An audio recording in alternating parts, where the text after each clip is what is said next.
Hi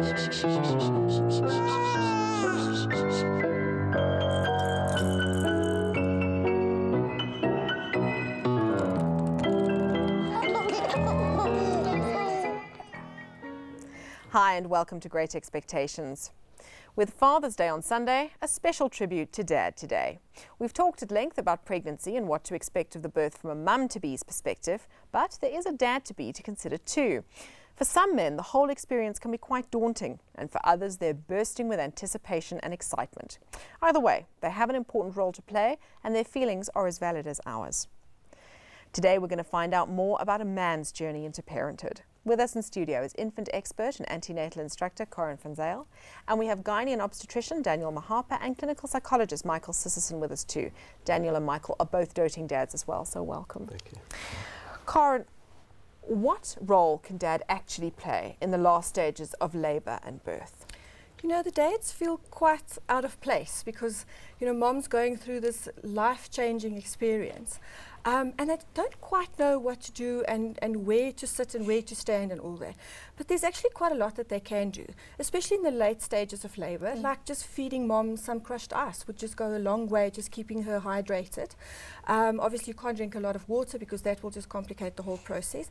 And then massaging her, quite firm strokes on the back. Quite a nice tip that I always tell in the antenatal classes is 2 tennis balls in a sock, and just do that quite hard pressure massage, because tickling and those sorts of things just being irritated, and then mom's just going to snap at you. And then I think just not really coaching her through the whole process, but just giving her feedback of how she's doing the whole time. Although that can be irritating. Although it can, but not saying, oh, you know, it's really going to take a while before this baby is crowning. Just keeping her up to date with the process that she's making, and telling her that you love her and that she's doing great, and supporting her all the time, and make sure that you are well fed and had something to drink as well, because mom is going to need you for quite a long period of time, and you can't like just dash out quickly to go and have a drink or something to eat or whatever. So, and stay within her vision. If you feel that she relies on your support quite a lot, just don't disappear, because she's going to get all frantic, and you know she wants you to be there by her side. Then I think, you know, if you want to coach her through the whole pushing process, just tell her to push down and out, you know, because otherwise you're just keeping on telling her push, and she's I'm pushing, you know. So I think just being there for her, just rubbing her, just massaging her, and just telling her that she's doing fine, and that, you know, telling her that you love her and that she's doing great, it goes a long way to just relieve the whole process. So. Michael, did you do that for your wife? Well, I didn't have to take her through the pushing process. Okay. We did an elective Caesar, so we were well controlled. It was well planned. I certainly offered her, I think, a lot of reassurance in the process itself. And crushed ice? Crushed ice I didn't have access to at the time, but I held her hand, I reassured her a lot. And the elective Caesar, we were able to listen to her favourite music, a Grover Washington CD that we had brought along, which the gynecologist allowed us to use. That was fantastic. And suddenly, I think at 18 minutes to 1, Adam was there. So it was planned, it was controlled, but I was there through the whole process, and I spent a few nights in the clinic itself, enjoying the food and the hospitality. But and your baby. And the baby, of course. That's the main thing. Oh, That's of course. the main thing. Daniel, when dads come to you, maybe with their wives, what are their common concerns about pregnancy and birth? What do they worry about? They are more worried. Their worries are diverse. Some fathers are more focused and worried about what kind of baby come. Will baby be all right? Will normal birth be better than cesarean section? Early in pregnancy, they are already deciding on the mode of delivery. And then others are worried about if it's going to be normal delivery, would he still be the same as before? They go to an extent of asking whether will sex be the same as before?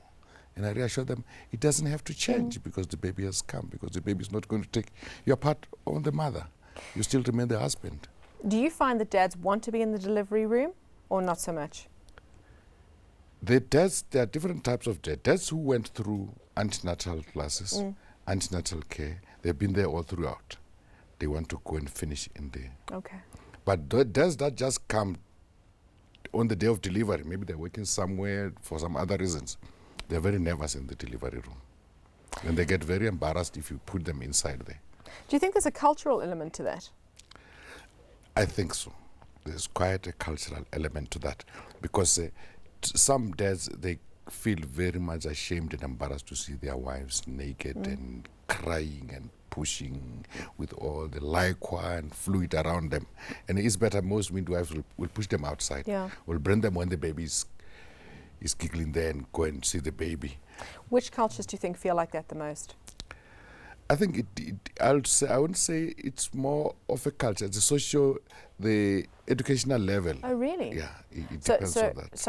So is it a lower socio-economic level? Lower socioeconomic, they don't want to come. Really? But the more educated, the middle class to the upper class, they like to come and explore and contribute and participate in the process. They bring their cameras, their cell phone cameras, and I always call them the paparazzis, because immediately the baby come out, they phone the whole world. Yeah, paparazzi. Very good, Daniel. But Michael, there is a swing away. I've been reading, certainly in a lot of Western newspapers, there's a swing away from dad in the delivery room, that more and more dads are coming out and saying, I don't really want to be there. Okay, I think that varies from one individual to another. Do you think so? Yes, yeah. We've been touching now on culture and class issues. But for me personally, I certainly did want to be there. And I do buy in with what Daniel was saying about the antenatal classes, the preparation, being there together, with your partner for the 6 to 8 weeks, however long the process lasts, and then wanting to complete it and take photographs and listen to music and do coochie-coo and all the rest of it. So I don't know if there's so much if you can generalize that about men not wanting to be with their partners in the actual delivery itself. I think it's still it's very important, not just for the man, but I think for the woman, that she feels my partner, my husband is here with me, just to allay her anxieties and to contain her somewhat, because I think this whole idea of containment is very, very important. When your partner might be more vulnerable, is struggling, I think it is reassuring to know that your husband is around, and he might not like it, but he's trying hard. Karen, do dads come to you in the classes and say, I'm really scared to be in the delivery room? They don't literally verbalize it that way, but through the whole 6-week process, you come to suss them out, and you say, oh no, this dad is probably not going to make it, and I really feel that it needs to be a personal choice, and something that you need to discuss with your partner. And if it's really something that dad is scared to death doing, then I think you should have the option not to be there, because then I think it's just going to be more of a hindrance in the whole process than actually helping mom, because he's just going to make her more nervous and all that. But I really, truly, honestly believe that it needs to be something that you discuss with your partner and that you need to make a decision about before the time. And obviously going through the whole antenatal class process will help you to make that decisions. And we show very graphic videos and DVD yes, clips. You do. So they I actually found it more upsetting than my husband. He was intrigued. He was just deeply fascinated. And they're able to make an informed decision after that. And I think then you should, if your partner is not willing to do that, then you should rest, and abide by his decision. So. Was your husband there for you? He was, very much so. Was very much so, or just holding your hand? I actually asked him last night what was his whole experience like. And he said to me, it was a bit like going to the army. And I said, so just elaborate a little bit more. And he said, no, not something that you particularly look forward to, especially the whole thing of, having a Caesar and seeing your wife going through that whole big operation, and something that you love being in such, like a big thing happening to them. But something that he hasn't regret and that he would definitely do if there's a next time. So, yeah. Okay, so Karen's husband thinks that it's like going to the army. Guys, thank you very much. I shall ask you both later what you thought it was like. Stay with us. After the break, we meet a brand new dad who has really been on board throughout his partner's pregnancy and birth. You can call us 011 537 9332, or you can SMS us on 34970.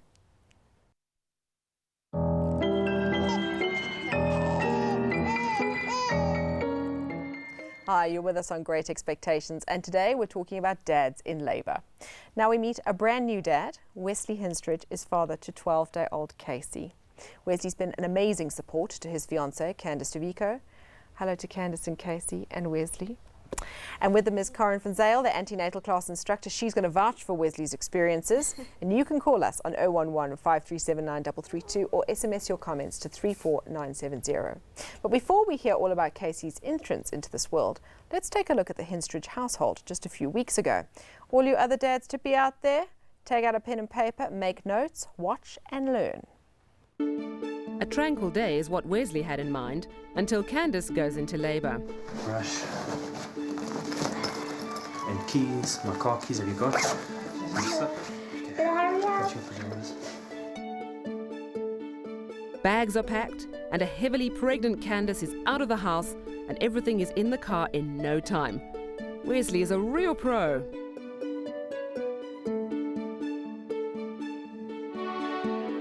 But hang on, back so soon? False alarm.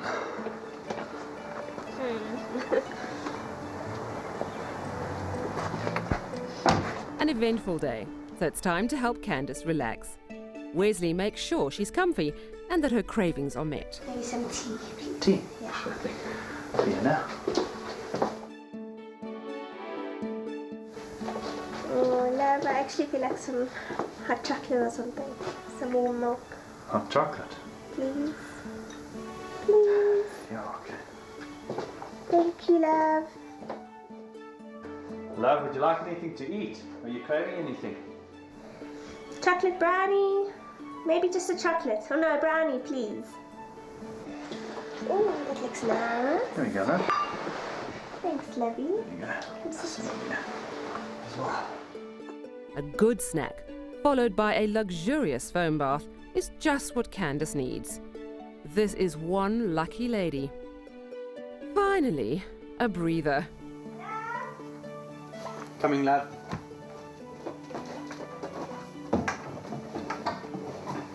There's nothing like a good foot massage to help Candace doze off. After a long day, it's good night and sweet dreams.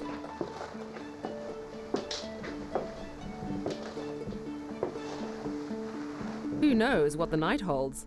Maybe tonight's the night. Wesley, you're amazing. You looked after Candace so well. Thanks. You are really a lucky girl. I know. Did you know? And he's always like that. He Really? really is a gem. He really is a star. Thanks. So now that we filmed about a week before Casey made his entrance into the world. Yes, yeah. Tell me about that night. Yeah, well, we went out for lunch during the day, and we were sitting at lunch, and it was actually, he was due the Monday, and this was the Thursday, the 29th, and we were sitting at lunch, and we finished, and as we got into the car, Candace said to me, she said, oh, I think my water's broken. So I picked up my phone quick and I phoned my mum and I said to her, what happens when your water breaks? She says, well, you've got to get to the hospital. So I said, okay, well, we're going to the hospital. Yeah, so that was, we got to the hospital and I had to shoot back to the house to go and fetch her bag. And yeah, I mean, everything was so, you know, you're trying to get everything done and trying to pack everything exactly like you saw in the insert. And I mean, it's incredible because it's, you know, you're just packing and packing and then you get there, you want to get back and then you're sitting there waiting and you don't know what to expect next, but yeah, then eventually.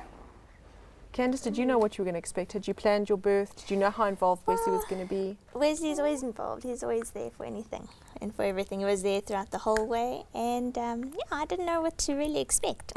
Were you expecting to have a Caesar or not? No. I wanted to have a natural and we tried to go that way, but his head was a little bit bridged, so we had to have a little cesarean. Which was fine, actually. I was quite relieved. Really? I think as contractions came, it gets worse and worse and worse, and you don't have any painkillers, and it gets worse, and you think, oh my goodness, this is only the beginning. What's it going to be like in the end? What was he like during the contractions? No, he was great. He was there. He was trying to distract me. He was trying to take my mind off it, and telling me how much he loves me, and just imagine Casey when he comes out, how wonderful it'll be. So he really was amazing. Were you scared at any point? I was actually. I think when the gynecologist came through and said that his head's bridged, I actually got a big fright. I had to go through and tell our parents what was going to happen, and I just couldn't. And I think at that point I was very worried. But then when I got back, and when she said that Candace is going in for So I don't think Casey has good memories of it either. Shame. Oh, shame.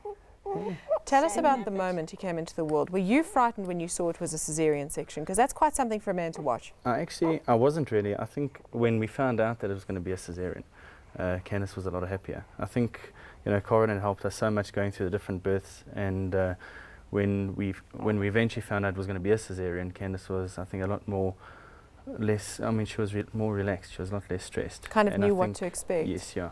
And when it was going to come and everything. And I think that helped a lot.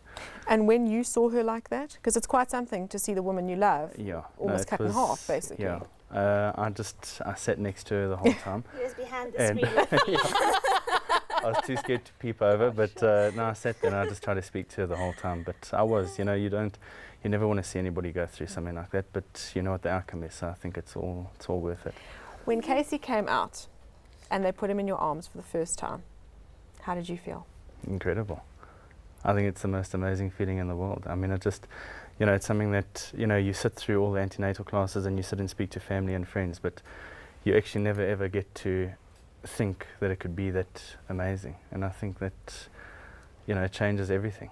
And you can go through anything in life, but that one thing when you see, your baby lying in your arms is just, it really is phenomenal. Let me take you back in the pregnancy, because we heard you had cravings. A lot. Did you really? Yeah. Genuinely have craving? What did you crave? Well, I don't eat a lot of chocolate, and I started craving chocolate a lot. I mean, we were in Cape Town in December, and I said to Candice, I feel terrible that I can't go through all of this or any of this with you. I mean, you got to carry Casey for 9 months, and I'm not going through anything. And then the beginning of January, I started craving foods that I never ate, and I was feeling sick. And really? He had the nausea, he had the cravings, he had all of it, and I just had the big tummy. And how long did the cravings and the nausea go on for? About 4 months. Okay, so that's about on point. Yeah, about 4 months. Corin, when they both came to antenatal classes together, what was your first impression of Wesley at the beginning of the antenatal classes and then at the end? Candice phoned and I thought, whoa, you left it a bit late, because we weren't sure if they were able to finish the antenatal classes because she was already in a late stage of pregnancy. But I allowed them on just, to obviously give them the option to the different birth options and those things. But from the moment I saw Wesley, I thought, this is the model dad. I want to actually have him in all my antenatal classes to show people this is how you should be involved and this is how you should support your partner. And he came. He's always such a calm and balanced person. So he just sat there and he listened and he asked all the right questions and kind of, formulated the whole birthing options thing in his head.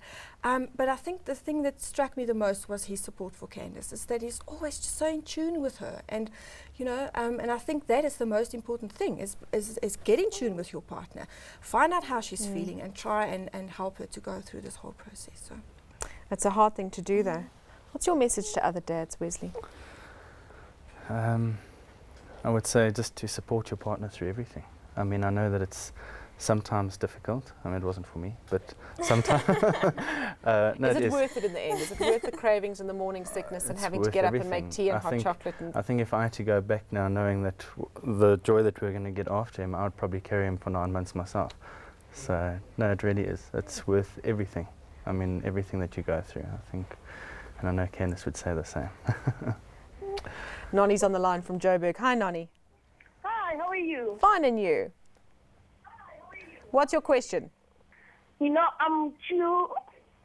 Okay, I'm due on the 26th of June. Sure, that's 2 weeks. Yes. So my husband, he doesn't want to go there. He tells me I'm so scared. So you're scared because he's not around so much? He said to me he's not going to be there. He's so scared. I see. Okay, Nonnie, stay on the line. We're going to answer your question for you. Corin, how her husband is so scared. How do you get past that fear so he can be there for her? To go to antenatal classes now is probably too late. So what I would suggest is just getting in contact with a midwife or even her caregiver, her gynecologist, or whoever's going to help her through the delivery, and just talk to that person so that he can just eliminate some of those fears. Because I think a lot of the fears is due to not having enough knowledge and not having enough information. And that is what the antenatal classes are all about, is to give them the information so that they can make an informed decision. So at this late stage, I would really suggest try and drag him to the caregiver so that you can just discuss some of those things that he's scared of and eliminate those. Candice, before we close, would you have more children with Wesley? Of course, yes. Of course, yes. Our next one, we already have a name if it's a little girl. Oh, really? It's his first Father's Day. What are you going to give him? Close my ears. No, we'll just give him an amazing day with his family. Have a nice day with his family. I'll spoil him for a change. I'll make him lunch. Is there anything you want to say to him? Just that I love him very much. He's amazing. Love you Just too. thank you for everything. Thank you, Siobhan. Well, that's definitely one of the most beautiful families we've ever had on this show. Thank you, Wesley, Candice, and thank you, Casey, for sleeping through for us. After the break, we meet a man who really lived his wife's pregnancy. Call us 011 537 9332 or SMS us on 34970.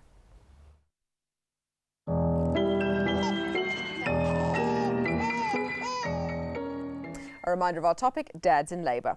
For many mums, pregnancy made us crabby, nauseous, swollen and generally unpleasant to be around. Well, try living with that. Have you ever thought honestly about how amorous your partner might feel with you and your big round belly bent over the toilet every morning? We're going to find out about that from the horse's mouth, so to speak, with our in-studio dads. With us is gynecologist Daniel Mahapa, clinical psychologist Michael Sisserson, and we say hello to journalist Mark van Dyk. Mark is dad to 2.5-year-old Isabel and 7-week-old Riley, and he undertook a rather unique experiment during his wife's second pregnancy. You decided to be pregnant too. Yeah, to the extent that a man can actually be pregnant. So what did you do? I strapped on one of those prosthetic pregnancy bellies, which I filled with water periodically so that my belly grew as Sam's belly grew. And how did it feel?